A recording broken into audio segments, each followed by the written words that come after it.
Well, again, welcome back to Engineering 201 Electrical Fundamentals, and we're continuing on with our study of node analysis. This will actually be the last lecture on node analysis, and in fact, towards the end of this one, we will introduce and start to get into mesh analysis or loop analysis, and we'll talk about the difference of that nomenclature. This will be the last problem we do in node analysis. It's going to be a good problem. It's got a lot of little pieces in it, and hopefully a good way to wrap things up. When we get done with this, hopefully you tackle some of the homework problems. You do some of the sample test problems, as we've got starting to look at the first exam coming up, and really practice this method. Also, I think it's important that you take a problem that maybe you've done with one method and try it with another method and see if you can really practice these techniques. Well, let's look at this problem. What we'd like to do is find our node voltages. So we have an essential node right here. We have an essential node right here. We have an essential node right here. And this whole bottom thing is an essential node. Okay, so 3 or more here, 3 or more here, 3 or more there. So I have nodes 1, nodes 2, and node 3, and I'm going to take this then as the fourth node with the reference ground. So I could talk about the voltage 1 here, that's the voltage at this node with respect to ground, the voltage 2 here, the voltage at that node with respect to ground, and the voltage 3 here, the voltage at this node with respect to ground. I mean, we could, of course, say that V3 is equal to V3 with respect to ground if this is your ground node. We usually don't write that. We just, as a shortcut, reference to our ground there. Well, with 4 essential nodes, we subtract 1 from that. We know that we come up with 3 equations. So we're looking for 3 independent equations. That's what we're going to need to come up with. Well, we notice right off, and if you go to the previous lecture, we did a problem like this at the end of that, where we had a voltage source between 2 essential nodes, and we were able to very quickly say, and we'll do the same in this case, that V1 is equal to 50 volts, and that's simply just by inspection. So our 3 equations has now gone to 2 equations. That was an easy one. That the voltage across here would be the same as the voltage across there. Now, the thing I'll do before I start writing more equations is put some currents in here. Let me talk about, I'll call this maybe I phi there. You've got this current controlled voltage source. I've got an I phi. Why don't I call this I1? Maybe I will call this, I guess for argument's sake, let's call that I2. And we'll call this I3. Okay? Of course, we've got 4 amps there. So if I do then, we recognize this. So I don't have to mess around anymore with this node 1. But at node 2, I'd better do Kirchhoffs Current Law. So I'm going to do Kirchhoffs Current Law at node number 2, which is going to net me the equation I phi is leaving, I1 is leaving, and it looks to be that I2 is leaving. So I phi is leaving, plus I1 is leaving, plus I2 is leaving. So that's equal to 0. That one's leaving, that one's leaving, that one's leaving. So obviously they couldn't all be leaving, so one of them is probably negative. But that's okay. Now, if I were to go through this, I could get I phi. That would be what? V2 minus V1 over 5. I could get I1, and we'll do that. But it would be V2 over 50. But this I2 becomes a problem here. If you look at this, I2, we can't get that one. I mean, we could take the voltage difference. We could look at V2 minus V3 or something like that. But what resistance would we divide by? So we can't get I2. So maybe I will set that concern aside, and I will look at Kirchhoffs Current Law for node number 3.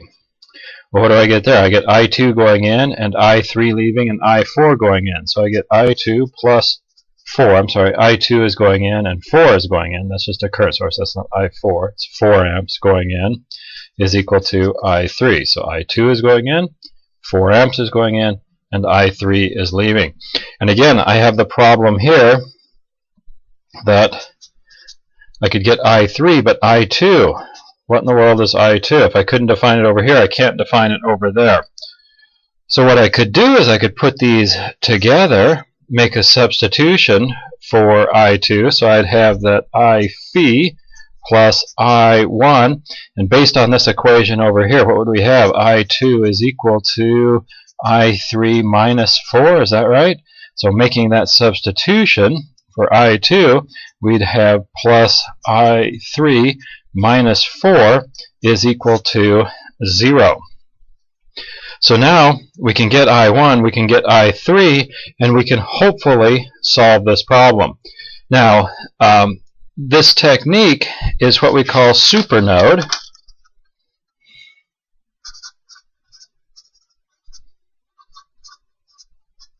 And once you recognize this, you're probably not going to do it like we've done here, combining the equations. This is mathematically valid. But what you will probably do is put a node around this thing. So we've established a perimeter here, and instead of currents entering or leaving a point, we're looking at currents entering or leaving this perimeter. What do we have? I've got I phi leaving, don't I? And I have I1 leaving.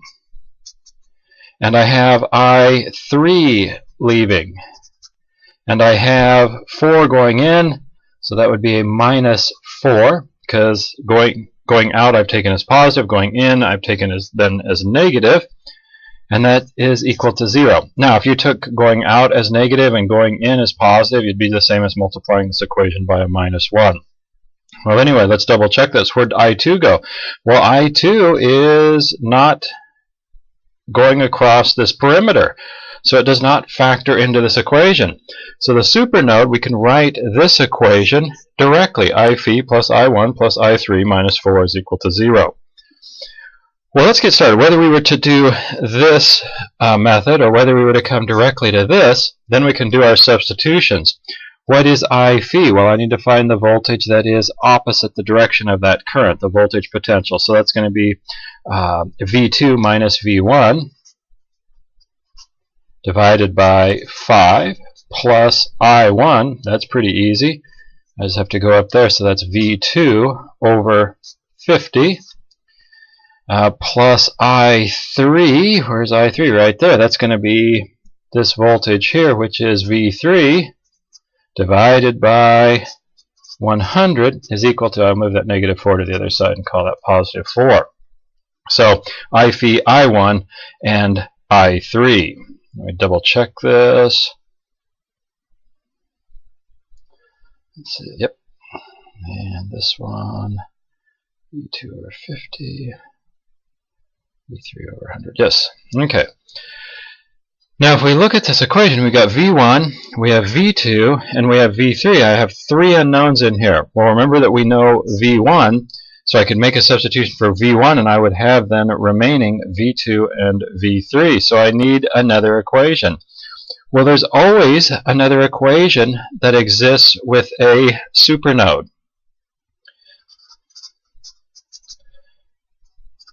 So let's say that we were to talk about the voltage at V2 and V3. I could say that V3 is equal to V2 plus 10 I phi. Is that right? And if I wanted the voltage V3, that's this voltage up here, what would that be equal to? It'd be the same as going this way, which is V2, and then adding this voltage here, which is going from negative to positive, so it's a positive 10 I phi. So this voltage plus that voltage is simply equal to V3. So that equation always exists. Now, if you choose to do it differently, could you say that V2 is equal to V3 minus 10 I phi? Yeah, absolutely. Maybe that's worth writing. You could say, or V2 is equal to V3 minus 10 I phi. Does that make sense? If you wanted to get to V2, what would you do? You'd go V3, and then you'd have to subtract that 10 I phi. So that equation always exists. So you have to remember whether you do it this way or whether you just do it with a super node. Then you're short an equation. You have to come over here and write this equation. Well, let's develop this a little more. If this was a independent voltage source, it'd just be 50 volts or 20 volts or something like that. Here, this is related to something else, so I'm going to have to make a substitution. So let me make that substitution. We have V3 is equal to V2 plus 10. What do we have for I phi? Well, I phi was this character right there. That's going to be 10 times V2 minus V1 over 5. So I get to say that's 2. So I have V2 plus 2V2 minus 2V1. Is that right? 2V2 minus 2V1. So V3 is equal to 3V2 minus 2V1. Do we have V1? That's 50, right? So I can say that this is equal to 3V2 minus 2 times 50, so that would be minus 100, wouldn't it? Putting our 50 in for V1. So now I've got something. I've got V3 is equal to 3V2 minus 100. And if I combine this equation with this equation, making again the substitution for V1, I'm left with unknowns V2 and V3. Here another equation, unknowns V2 and V3. I can solve those equations. Well, let me do that. I'm going to go on to the next page.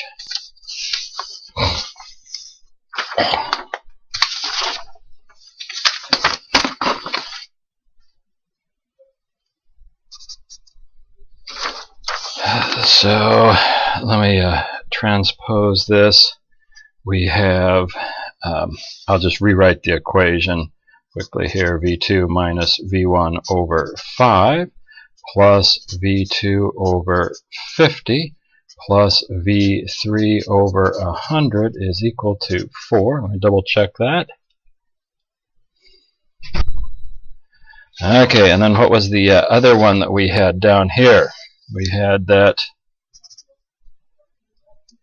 V3 is equal to 3V2 minus 100, and I guess the last one, that V1 is equal to, what did we say, V1 was 50. So we have that information from that first page. Let's see, what can I do? I'm going to tidy this up. I think I'll multiply this by 100, so I have 20V2 minus 20V1 plus 2V2 plus V3 is equal to 400. So multiplying both sides by 100. I have V2, what do I have? 22 of those, so minus 20V1 plus 22V2 plus V3 is equal to 400. I had a value for V1 that was 50, so I put that over there. That becomes, what, 20 times that is 1,000, right? So kind of a minus 1,000 goes over there, so 22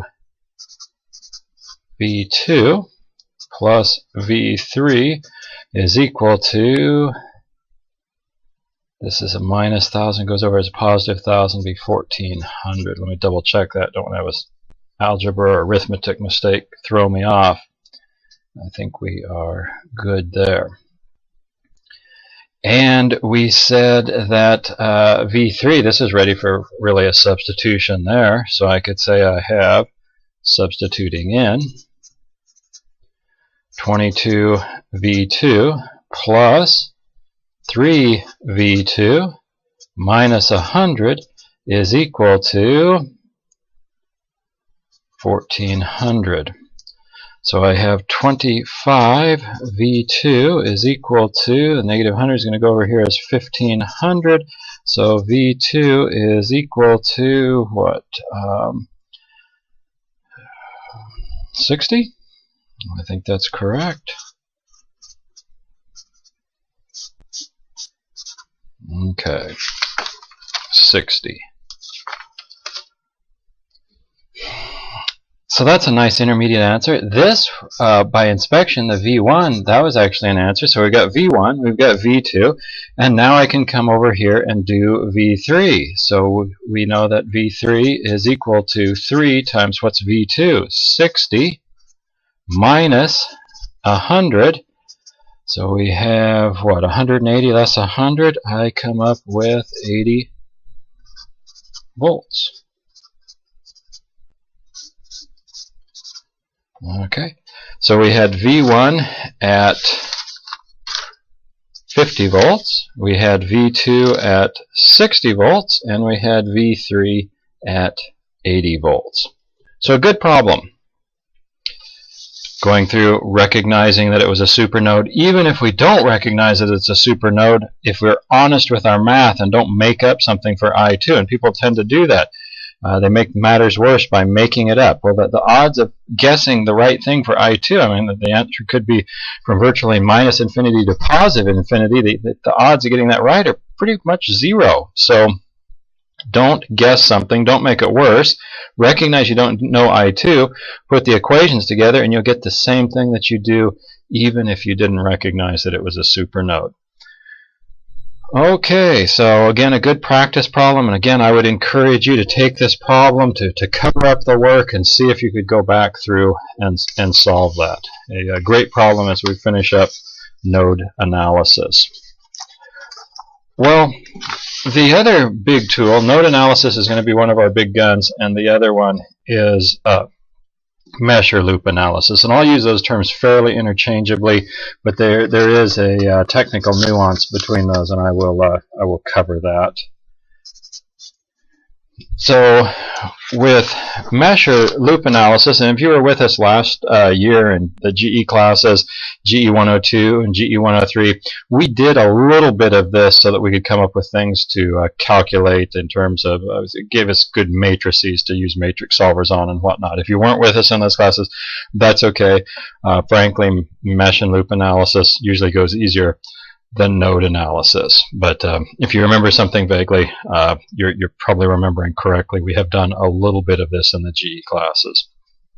So let's say I have a circuit that looks like this. I'm not going to label the resistors, but we've got a circuit like this. Might have excuse me, one source or multiple sources. And what I'm going to do with mesh or loop analysis is I'm going to think about that I could go around this path here.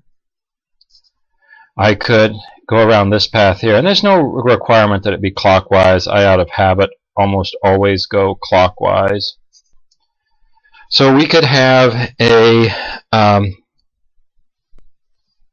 variety of meshes. Or, if I wanted to, I could actually go around the perimeter of this thing, couldn't I?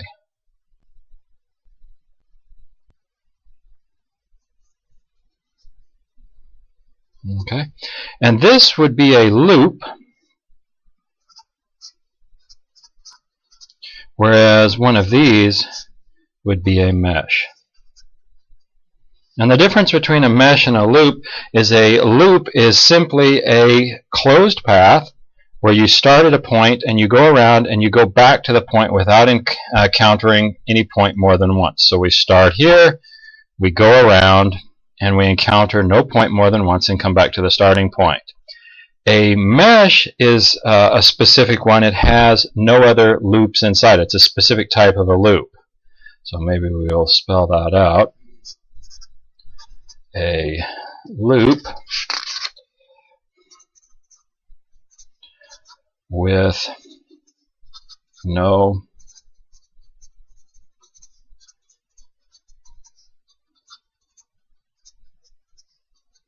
inside it. Okay, so the mesh is going to be the smallest unit. Is there another loop in here? Yeah, there's a couple more loops in here. We could go around here. That would be a loop, wouldn't it?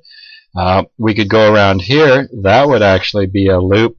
But if we go and the smallest units, and I should maybe I should move my circle here. This dotted line is the mesh. These meshes are the smallest unit. There is no other loop located inside a mesh. So a mesh is a specific type of loop with no other loops inside it. Now, having said that, a lot of times we'll be doing things using this kind of technique, and we'll use the mesh and loop terms interchangeably. But that's the slight difference between those. One thing that you'll notice, you'll probably enjoy mesh or loop analysis more, but we also end up usually with more equations than with node analysis. Although with our modern computers and solving routines and whatnot, that may not be a big deal, but something to think about. Well, again, just like with node analysis, probably the easiest way to deal with this is to just try a relatively simple example and see if we can do it.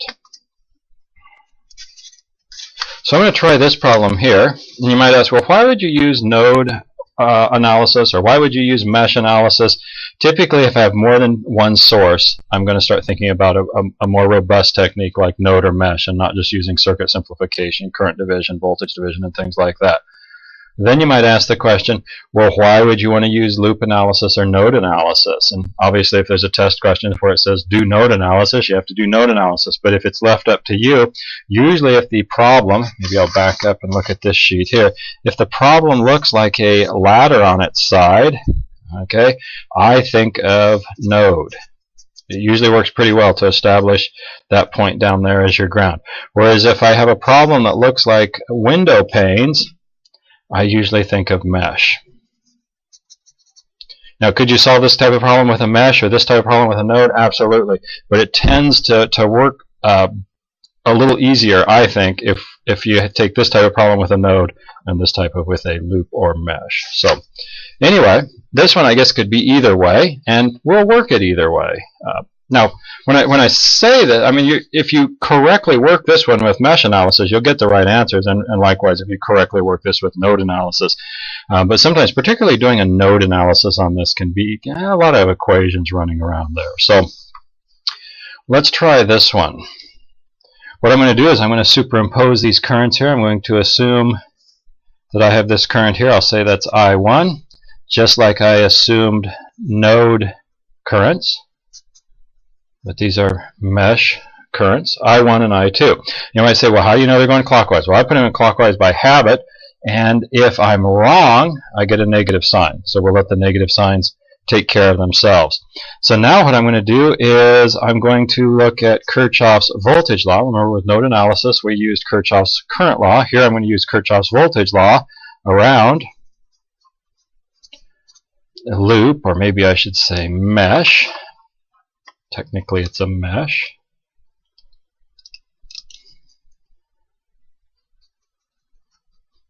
Number 1. So that's this one. Okay, what's that going to look like? Well, I'm going to start here, and I'm going to go through there, and I'm going to actually take gains as negative. Okay. So I go up through there, so I gain 20, so that's a minus 20, and then I'm going to have a drop, so I'll have a positive 4 times I1. Well, where in the world did that come from? Well, Ohm's law, V is equal to IR, right? I have a current of I1, I have a resistance of 4, so my voltage drop is 4 times I1. And now I have another drop, so positive 2 times what's my net current going down through here? Well, it's a factor of I1 and I2. It's going to be I1 minus I2, isn't it? I1 is going this way. I2 is opposing it, so I have I1 minus I2. And then when I get here, I'm going to go from positive to negative. That's a drop, so I will have a positive 12. So I've taken the drops as positive. I've taken the gains as negative. I had a gain here, then a drop, and I went from positive to negative, so I had another drop. Get back to here, which is the same as here. Kirchhoff says that's equal to 0. Now I could tidy up this equation if I wanted to. How many I1s do I have? I have 6. I1 minus 2 I2 is equal to, that goes over as a positive 20, this goes as a negative, so I have 8, right? Nice equation, but 2 unknowns. I need another equation. Well, let's do Kirchhoffs voltage law. All right, and very well. Kirchhoffs voltage law around mesh number 2.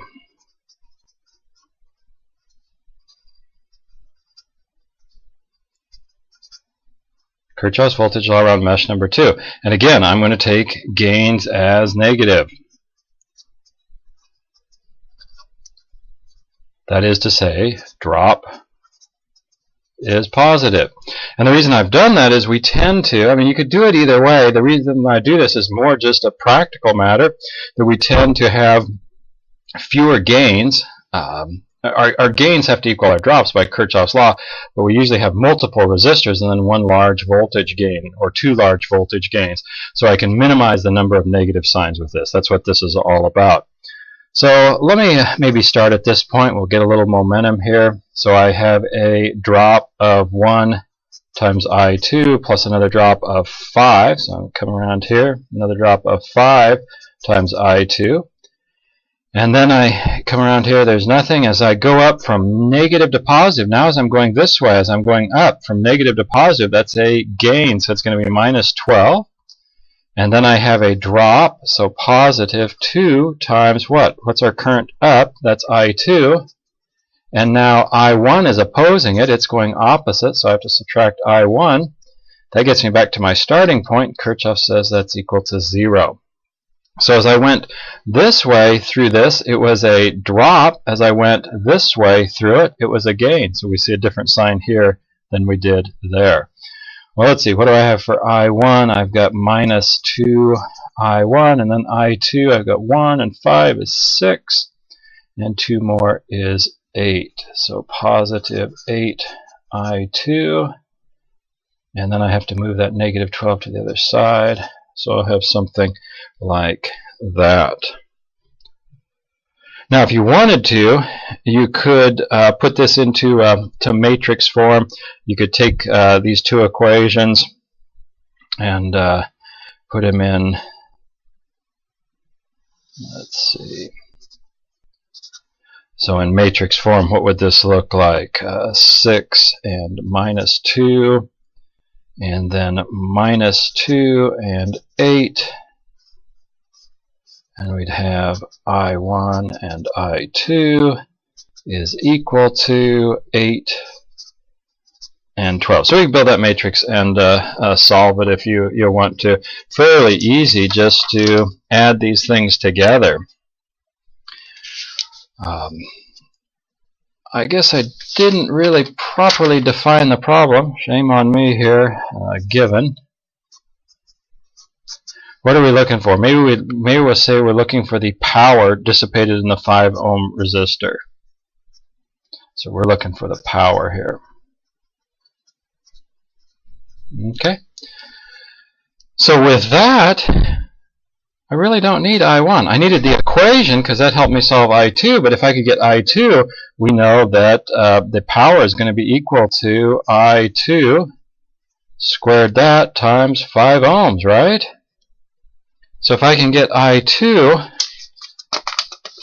I should be in good shape. So when I add these together, why don't I multiply this by 3? So I'm going to take this equation here, 6I1 minus 2I2 is equal to 8. Then I'm going to multiply this one by 3, and when I do that, I get minus 6I1 plus 24I2 is equal to 36, right?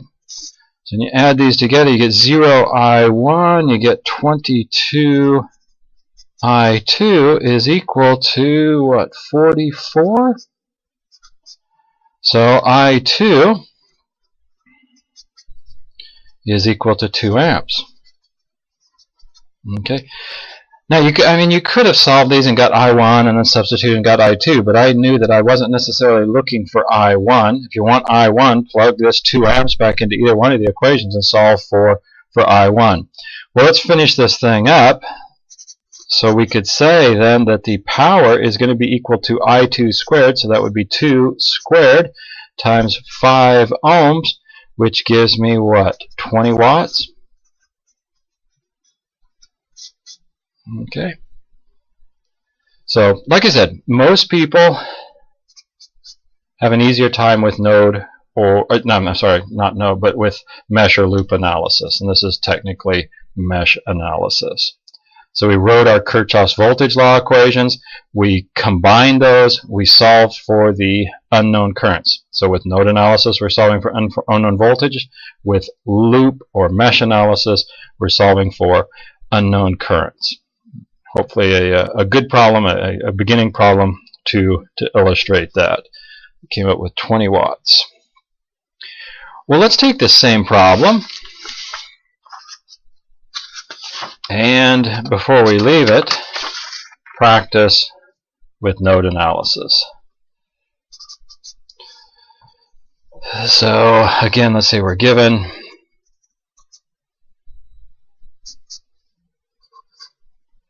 and we would like to find what the power is here. What's the power dissipated in that? Okay, so I'm going to do it with node. So I'm going to take this as a reference node. Any other essential nodes? Right there, isn't it? So I could talk about this as just V. That's the only one, so I don't need to put a subscript on it. I'll talk about the current here. Maybe I will take this as I1. I'll take this as I2. And I'll take this as I3. So if I use Kirchhoffs Current Law, what I'm going to have, I1 leaving, plus I2 leaving, plus I3 leaving. It's equal to 0. One of those has got to be negative. One or more of them, one or two of them at least, has to be negative. Can't all three be negative either. So now I make my substitution for I1. So I need to effectively find this voltage here, don't I? Which is going to be minus 20 plus V. So V minus 20 divided by 4. So I go from there to there, minus 20, and then back up to there, which is V, because V is the voltage at this point with respect way down here to ground. Plus then what's I2? Well, I2, I have to find that voltage, don't I? From between this source, from right there up to there. So what's that going to be? Well, I have to go from here down to here, which is going to be, what, minus 12? Minus 12? And then back up there, V. So I have V minus 12 divided by 2. Do you see that? Going from there to there would be the same as going from there to there, which is minus 12, back up to there, which is V. Again, the head, which is V, minus the tail, which would be 12, so minus 12. And finally then, I3. I3 is the easy one.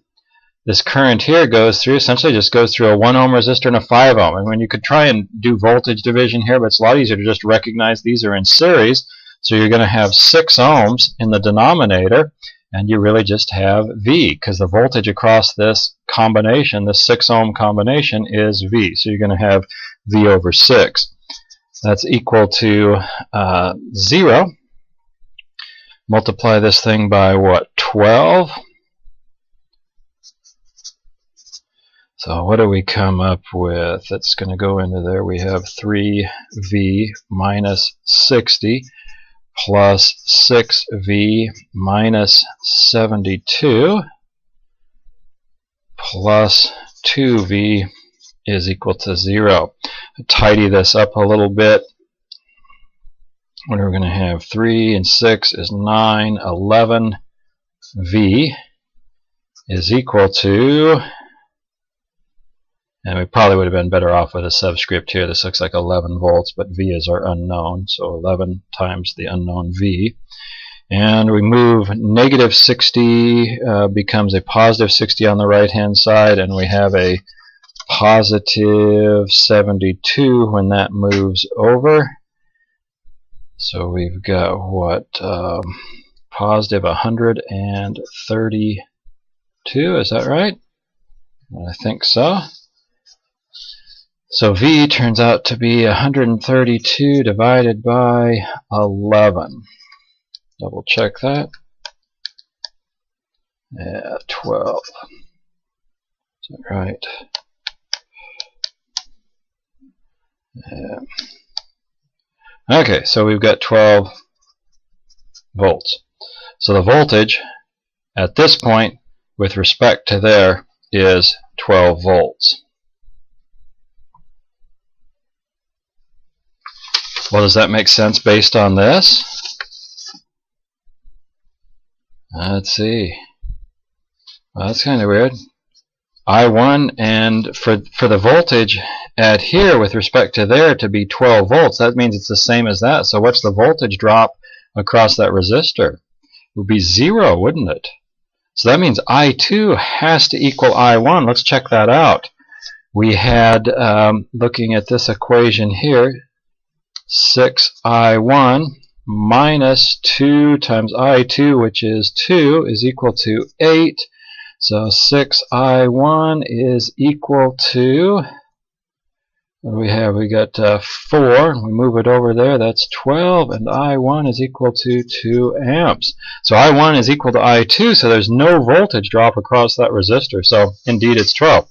This seems to hold. And it's nice to do those little checks like that.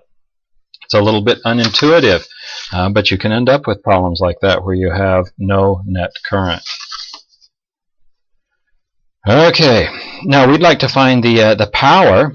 So we could say that power is equal to V squared divided by R. Would that work? Yeah, we could use voltage division. What's our voltage across this 5 ohm resistor? Well, I could say the voltage across the 5 ohm resistor would be equal to 12 volts, the total voltage, times 5 ohms divided by the sum total, which is 5 plus 1. 5 plus 1 gives me 6, so I have 10 volts. So I'm going to put 10 in here, and I get 100 divided by 5, which is 20 watts. That's one way to get it. Maybe you said, well, no, I like I squared R. Well, which I is it? Well, it's I3, isn't it? Do we have a value for I3? I3 is V over 6, isn't it? So I is equal to V, which is 12 over 6, which gives me 2 amps.